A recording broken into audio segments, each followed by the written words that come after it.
거룩한 주일 하나님께서 주시는 말씀은 열왕기하 6장 1절부터 13절입니다. 열왕기하 6장 1절에서 13절.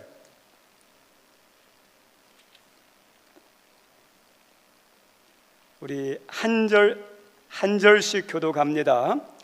선지자의 제자들이 엘리사에게 이르되 보소서, 우리가 당신과 함께 거주하는 이곳이 우리에게는 좁으니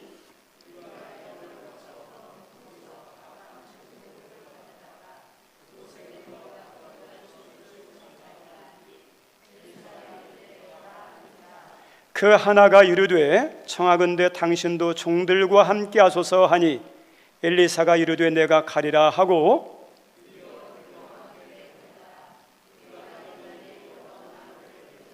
한 사람이 나무를 벨 때에 쇠도끼가 물에 떨어진지라 이에 외쳐 이르되 아하 내 주여 이는 빌려온 것이니이다 하니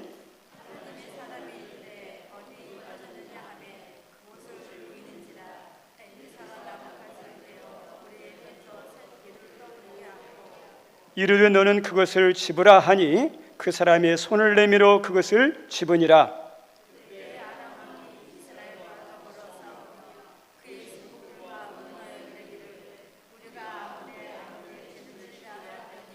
하나님의 사람이 이스라엘 왕에게 보내 이르되 왕은 삼가 아무 곳으로 지나가지 마소서 아람 사람이 그곳으로 나오나이다 하는지라.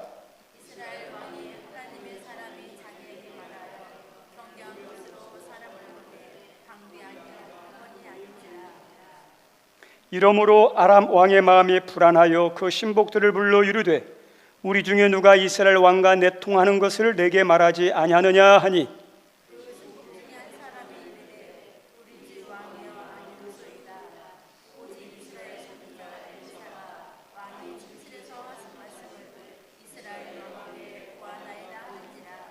왕이 함께 읽습니다. 왕이 이르되 너희는 가서 엘리사가 어디 있나 보라. 내가 사람을 보내어 그를 잡으리라. 왕에게 아뢰어 이르되 보라 그가 도단에 있도다 하나이다. 아멘. 오늘 말씀 함께 나눌 제목은 연구실 신앙, 실험실 신앙이라는 제목으로 말씀을 나누고자 합니다. 구약을 대표하는 선지자는 누가 뭐라고 해도 엘리야 선지자입니다. 그리고 겉모습이 구레나루가 많은, 털이 많은 선지자입니다. 그리고 그의 제자 중 하나인 엘리사 선지자는 외모가 어떠냐? 머리가 많이 펴졌어요. 그런데 엘리야 못지않은 능력을 가진, 그리고 구약에서 가장 많은 이적을 행한 사람이 누구냐면 엘리사 선지자예요. 오늘 말씀은 엘리사 선지자와 관련된 말씀입니다. 우리 1절에서 7절 읽으면 마치 우리나라 전래동화나 그 동화처럼 금도끼, 은도끼 있죠? 그런 것이 떠올라요. 저도 맨 처음에 성경을 읽을 때 이게 그 은도끼, 금도끼 사건 여기 나왔네 할 만큼 좀 비슷합니다. 오늘 본문은 이렇게 시작합니다. 선지자 생도들이 엘리사 선지자를 찾아옵니다. 그리고 지금 이곳은 우리가 머물기에는 너무나 협소합니다. 좀 더 좋은 곳, 더 큰 곳 가서 요단이라는 곳에 가서 다시 선지자 학교를 세웁시다. 우리 성도님들, 이 선지자 학교를 크게 세운다는 의미가 뭘까요? 여기서 우리가 중요한 게 뭐냐면 신앙의 이야기, 그것을 우리가 찾을 줄 알아야 돼요. 지금 이 북이스라엘에는 19명의 그 왕들이 거쳐갔지만 한 사람도 선한 왕이 없어요. 그래서 영적으로 어떠냐? 어두워요. 잘못됐어요. 암흑기예요. 끝이 안 보여요. 근데 하나님은 그래도 북이스라엘을 사랑하셔서 가장 능력 있는 종들을 거기서 사역하게 만들어요. 얼마나 감사해요. 그런데 그 힘든 시대에도 선지학교를 이렇게 세운다는 것은 거기에 힘든 시대에도 믿음으로 열심히 살려는 사람이 있다는 겁니까? 없다는 겁니까? 있다는 거겠죠. 그리고 선지학교를 크게 세운다는 것은 그래도 믿는 사람이 많아진다는 증거입니까? 적어진다는 증거입니까? 많아진다는 증거겠죠. 그리고 그렇게 힘든 시대에도 선지자 생도가 되고 선지자가 되고 지금으로 말하면 목회자 된다고 그러는 거잖아요. 그러면 헌신의 사람들이 있다는 거예요. 이 악한 시대, 그 다음에 어둠의 시대에도 정말 하나님을 신실하게 섬기는 그런 사람들이 그래도 있고, 그리고 어떠냐? 커지고 있어요. 저는 여기 있는 우리 성도님들이 그런 사람 가운데 한 사람들이 다 되기를 바랍니다. 그래서 이 요단에서 가서 선지자학교를 세우려고 하는데, 나무로, 진짜 당신은 나무니까 집을 지어야 되는데 도끼예요. 도끼를 없으니까, 가난하니까 빌려왔던 것 같아요. 우리 성도님들 이해가 돼요. 저는 저 시골에 살았을 때, 어렸을 때 집에 막 농기구가 다 있는 사람도 있는가 하면 없는 사람들이 있어가지고 옆에 가서 좀 빌려오라 그런 적도 있거든요. 이 당시는 귀한 거예요. 그래서 그 귀하고 비싼 것을 빌려왔는데, 그것 가지고 그 선지자 학교를 지을 나무를 베다가 그 자루에서 도끼가 빠져나가면서 웅덩이 깊은 곳에 빠졌던 것 같아요. 도저히 찾을 수 없는. 그래서 이것을 이렇게 잊어버린 선지자 행도가 큰일 났습니다. 선지자님, 우리가 빌려온 도끼가 있는데 어떠냐? 물에 빠졌습니다. 어찌 하면 좋을까요? 그랬더니 엘리사 선지자가 능력으로 이 도끼를 이렇게 나오게 만듭니다. 신비하죠? 그리고 8절에서 13절 말씀 가운데는 두 번째 오늘 읽었던 기적 이야기인데, 아람 나라와 관련되어 있습니다. 이 아람 나라는 당시 국력이 강해져서 북이스라엘을 침략하려고 준비하고 있었습니다. 근데 전쟁을 준비하는데 가장 피해가 적게 가장 큰 성공을 거둘 수 있는 방법 가운데 하나가 기습이에요. 우리나라 6.25 때 북한이 예상치 못한 이렇게 아침 새벽에 갑자기 쳐들어오잖아요. 방비할 겨를이 없는 거예요. 그래서 기습 공격을 딱 작전을 다 세우고 공격하려고 딱 갔는데, 희한하게 이스라엘 군사가 아람 군대들은 약하지만 거기에 딱 방비하고 있는 거예요. 아무리 강력해도 수비하는 사람이 이길 수 있거든요. 그래서 실패하고 돌아갑니다. 그리고 다시 작전을 짭니다. 비밀리에. 그리고 또 다시 작전을 세우고 이번에는 어디 길로 가자 이렇게 했는데, 또 그걸 갔더니 이스라엘 군대가 또 딱 기다리고 있는 거예요. 그래서 아람 왕이 여기에 한 가지 분명히 이스라엘과 내통하는 첩자가 있다. 그 녀석 잡아야겠다. 이렇게 하는데 그 신하가 말합니다. 아닙니다. 우리에게 첩자가 있는 게 아니라 저 이스라엘에는 엘리사라는 선지자가 있는데 하나님의 깊은 그런 은혜를 받아가지고 다 압니다. 엘리사가 문제입니다. 엘리사를 죽이면 됩니다. 그래서 엘리사를 죽이려고 하는 내용이 오늘 본문이에요. 우리 성도님들, 우리 읽었던 12절 말씀 가운데 보면 이런 말씀이 나와요. 한번 읽어볼까요? 그 신복 중에 한 사람이 이르되 우리 주 왕이요 아니로소이다. 오직 이스라엘 선지자 엘리사가 왕이 침실에 사신 말씀을 이스라엘 왕에게 고하나이다 하는지라. 우리 천리안이에요. 천리안이 아니라 천리귀 다 듣는 두 가지 기적 기사 이야기를 말씀을 읽으면서 우리 성도님들 어떤 생각이 드십니까? 어떤 성도들은 아무 의심 없이 믿는 분들이 있고, 또 어떤 분들은 믿기 힘든 거짓말 같은 말씀이라고 생각하는 분들도 있을 것입니다. 그리고 이 말씀을 읽고 난 다음에 마음에 안 드니까, 안 믿어지니까 말씀의 귀를 닫는 경우도 있을 수 있습니다. 우리 성도님들, 우리는 그 사람의 믿음을 몰라요. 이것을 믿는지 안 믿는지. 그 사람이 고백하지 않는 한, 당사자가 고백하지 않는 한 우리는 하나님을 그 사람이 믿는지 안 믿는지 모릅니다. 그런데 하지만 여기서 진솔하게 자신에게 질문하고 답할 필요는 있습니다. 우리 성도님들이 믿는 하나님은 어떤 하나님이십니까? 우리는 매주 주일 예배를 드릴 때마다 사도신경을 통해서 하나님께 신앙 고백합니다. 그 신앙 고백의 첫 줄이 나는 천지를 만드신 전능하신 하나님을 믿습니다 이렇게 나와요. 우리들이 그렇게 믿는다고, 나는 믿는다고 고백하면서 말로는 그렇게 하는데 실제는 적용이 잘 안 되는 거예요. 이론과 실제가 분리되어 있어요. 우리 성도의 신앙은요, 이론과 실제가 연결되어 있을 때 능력이 있는 거예요. 능력이. 우리 하나님은 인간과 근본적으로 다릅니다. 인간은 아무리 과학에 발달했어도 피조물이에요. 우리 하나님은 창조주입니다. 인간에게는 불가능하고 신비하고 기적이라 말하는 것들이 하나님에게서는 이게 상식이에요. 아무것도 아니에요. 하나님에게 중요한 것은 어떤 게 중요하냐? 뜻이 중요해요. 하나님 뜻이 있으면 못할 게 없어요. 하나님의 뜻이면 모든 것을 할 수 있습니다. 뜻이 중요해요. 성경을 펼치다 보면, 그리고 읽다 보면 많은 기사와 이적 이야기들이 많이 있습니다. 그 이유가 뭘까요? 우리 기독교는 하나님을 믿는, 예수를 믿는 신앙이 아닌 구원이 있다는 것, 능력이 있다는 것, 그리고 하나님의 기적이 있다는 것을 우리에게 알려주는 거예요. 우리가 사는 세상에는 많은 종교들이 있습니다. 여러분들이 알고 있는 많은 종교들이 있죠. 근데 그 종교들 가운데 신비도 있고 능력도 있고 치유도 있어요. 조혜련이라는 개그우먼 집사님이 남녀 호랭개교에 열심히 했던 분입니다. 근데 그 안에도 뭐가 있느냐? 능력이 있고 어떠냐? 귀신 쫓아나는 게 있다고 그래요. 있어요. 그런데 귀신이라든지 마귀는 어떠냐면 꼭 아셔야 할 게 뭐냐면 우리를 멸망하게 하는 거예요. 그거 섬기면 큰일 나요. 그리고 우리나라에도 많은 종교들이 있는데 그 종교 가운데 대표적인 게 유교죠. 우리 유교는 윤리적이고 도덕적인 면이 강합니다. 애의가 있어요. 모범이 있어요. 반면에 또 불교도 있습니다. 도를 닦습니다. 적선하라고 하면서 모든 생명체에게 자비를 베풀라고 착하게 살라고 말씀합니다.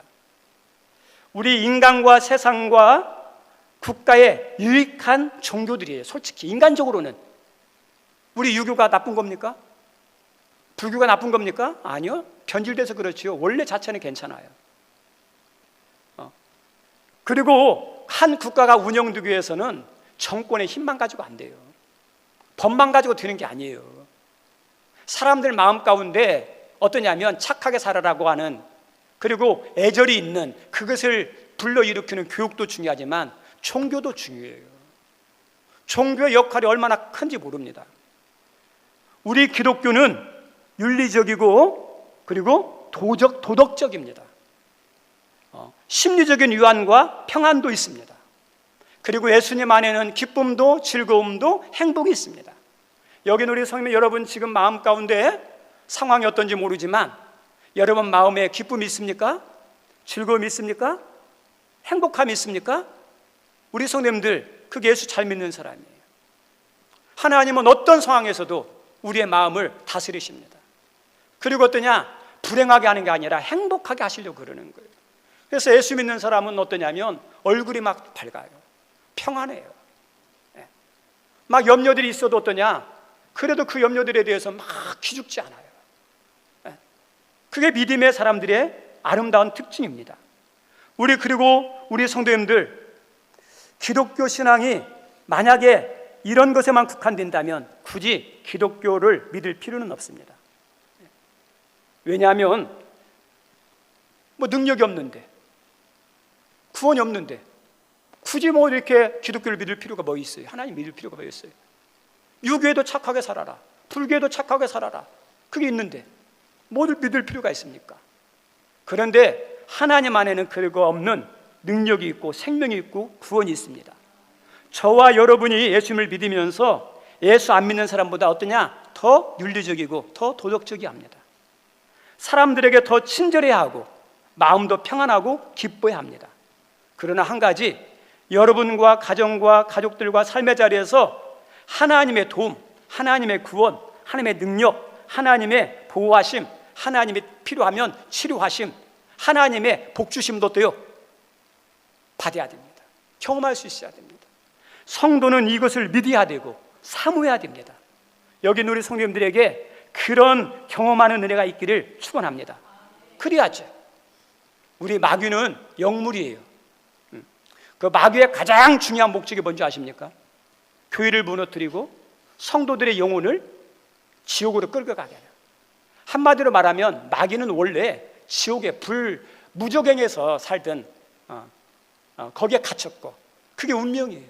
근데 마귀는 어떠냐? 한마디로 억울해 혼자 못 죽겠다는 거예요. 그래서 어떠냐면 믿는 사람들을 물귀신 작자처럼 잡아가지고 끌고 가려고 그래요. 어떤 방법을 동원해서라도. 그런데 우리 예수님 어떠죠? 억울해가 아니에요. 내가 죽고 너는 살아라 그러죠.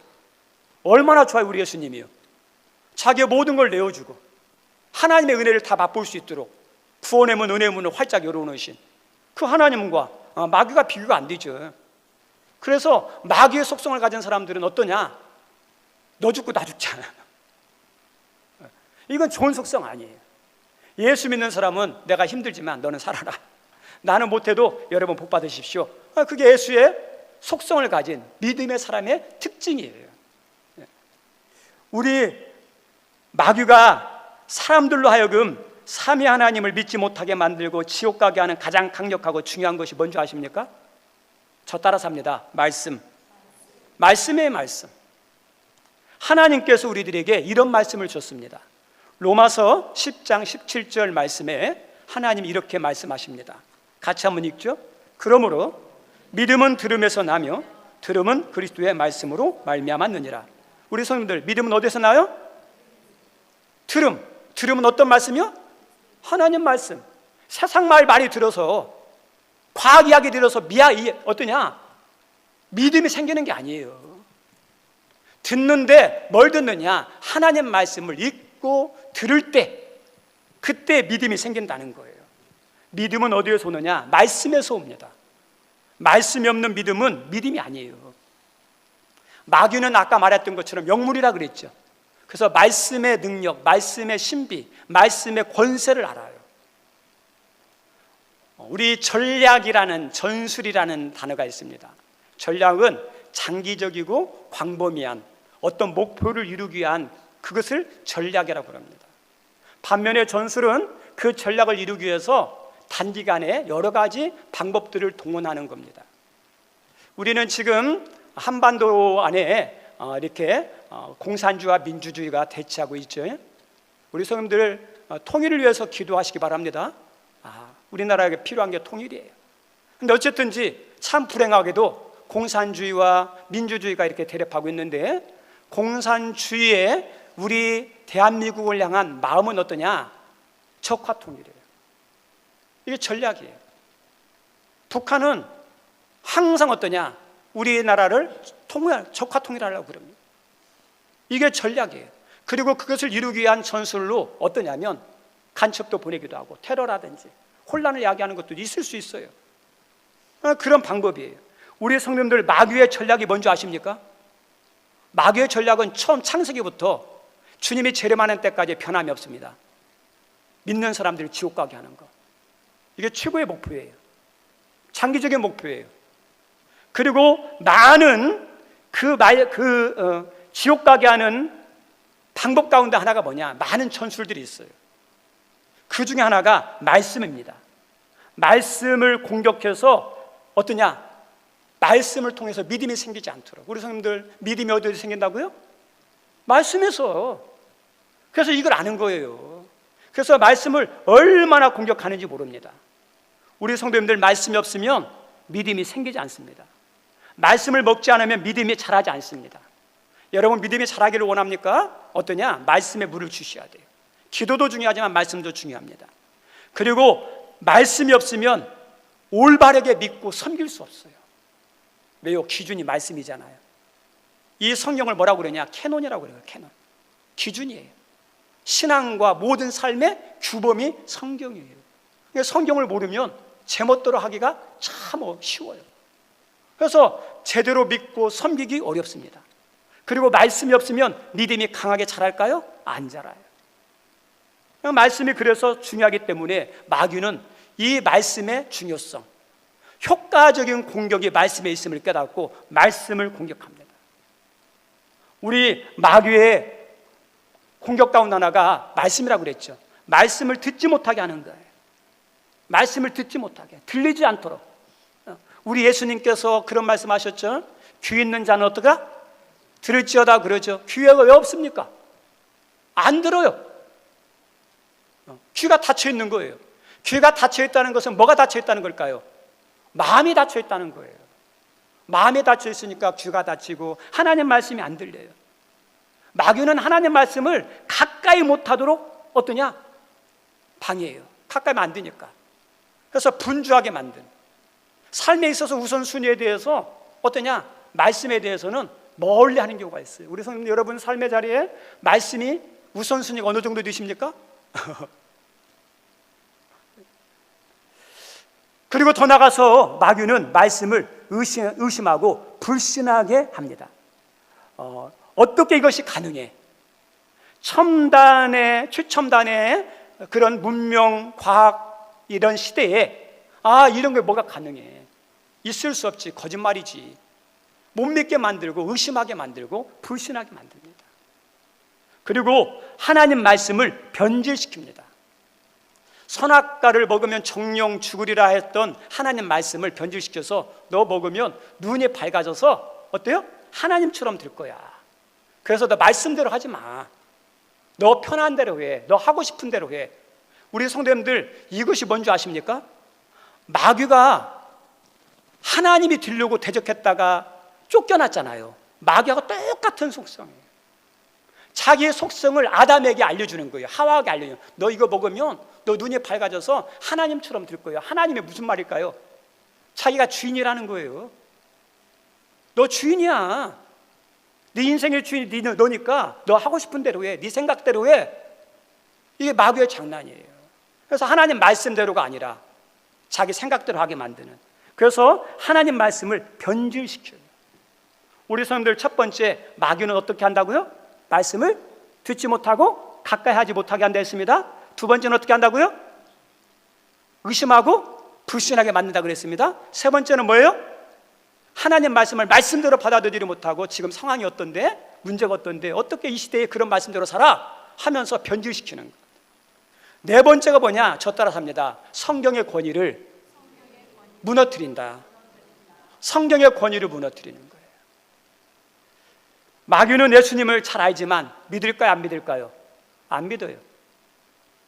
마귀는 하나님 말씀을 잘 알려요. 근데 안 믿습니다. 알고 있어도 믿지 않으면 아무것도 아니에요. 믿어야 구원이 있죠. 믿어야 능력이 있죠.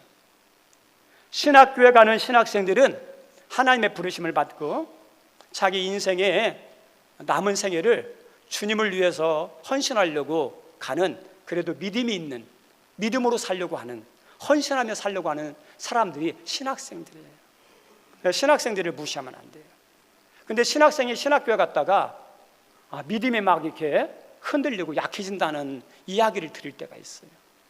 왜냐하면 신학교 안에서 교수님들이 좋은 분도 있지만 어떤 교수님들은 어떠냐면 하나님 말씀을 그대로 받아들이지 아니하고 설화, 신화, 믿어서는 안 되는 그냥 예전에 다른 그런 속설처럼 오는, 우리 전래동화처럼 그런 것처럼 신화야. 그리고 어떠냐면 그런 사람들이 가공해 만든 것으로 어떠냐 이야기하려고. 창조 신화, 그 다음에 뭐 출애굽 신화, 막 이런 식으로 신화로 만드는 거예요. 성경의 권위를 무너뜨리는 거예요. 그래서 그 신학생들이 순수한 마음으로 이렇게 믿고 섬기교사 갔는데 그런 이야기를 들으면서 또 믿음이 흔들리고 막 시험 드는 거예요.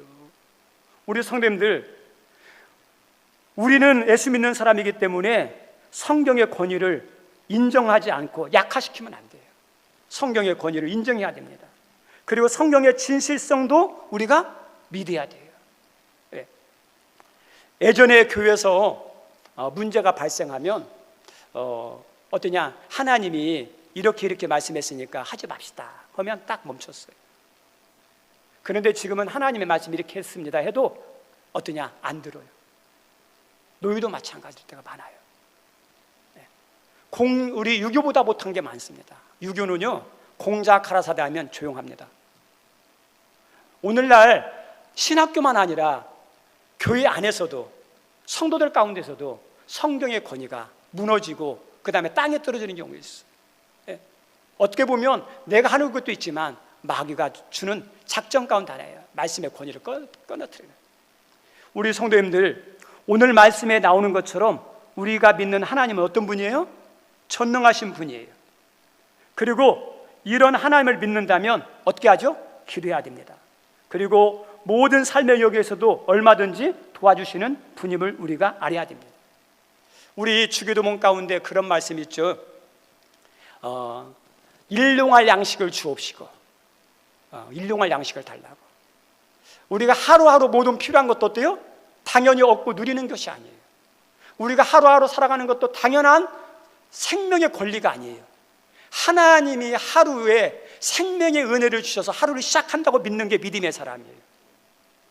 하루를 마쳤습니다. 우연히 마친 게 아니라 이 모든 하루의 일과를 마친 것이 누구의 은혜라고요? 하나님의 은혜입니다. 우리 운전하는 사람들이 운전하고 갔다 왔습니다. 그죠? 근데 운전하고 갔다 온 것도 우연하게 안전하게 갔다 온 것이 아니라 하나님의 은혜를 구하고 잘 갔다 와서 하나님 운전 안전하게 하게 하셔서 사고 나지 않게 하셔서 감사합니다. 이게 뭐냐? 믿음의 사람의 특징이에요. 우리 성도님들 일용할 양식도 우리가 당연히 먹고 있습니다. 여러분들이 먹는 것, 소화시키는 것, 이게 쉬운 것 같죠? 이것도 은혜예요. 기적이에요. 제가 이 강단에서 이제 저희 집안 이야기 하서 갑니다. 우리 형수님이 좀 아프셔요. 암이 재발했습니다. 간이 많이 망가졌어요. 근데 먹어야 체력이 있어야 견디거든요. 그런데 먹질 못해요. 왜냐? 소화가 안 돼요. 간의 기능이 파괴되고 쓸개에서 효소가 나오지 아니하고 하다 보니까 이게 먹어야 사는데 먹지를 못하는 거예요. 그런 것을 알게 되니까 이 먹는 것도 은혜구나라는 생각이 들어요. 잘 먹고 잘 소화시키는 것도 얼마나 중요한지. 우리 성도님들, 교회와 성도들이 하나님께 기도할 영역은 어떤 거죠? 모든 영역이에요. 크고 작든 어떤 문제든 전부 다 뭐냐? 기도의 제목이에요. 오늘 말씀 가운데 보면 하나는 신학교라든지 개인의 삶의 영역에 대한 문제예요.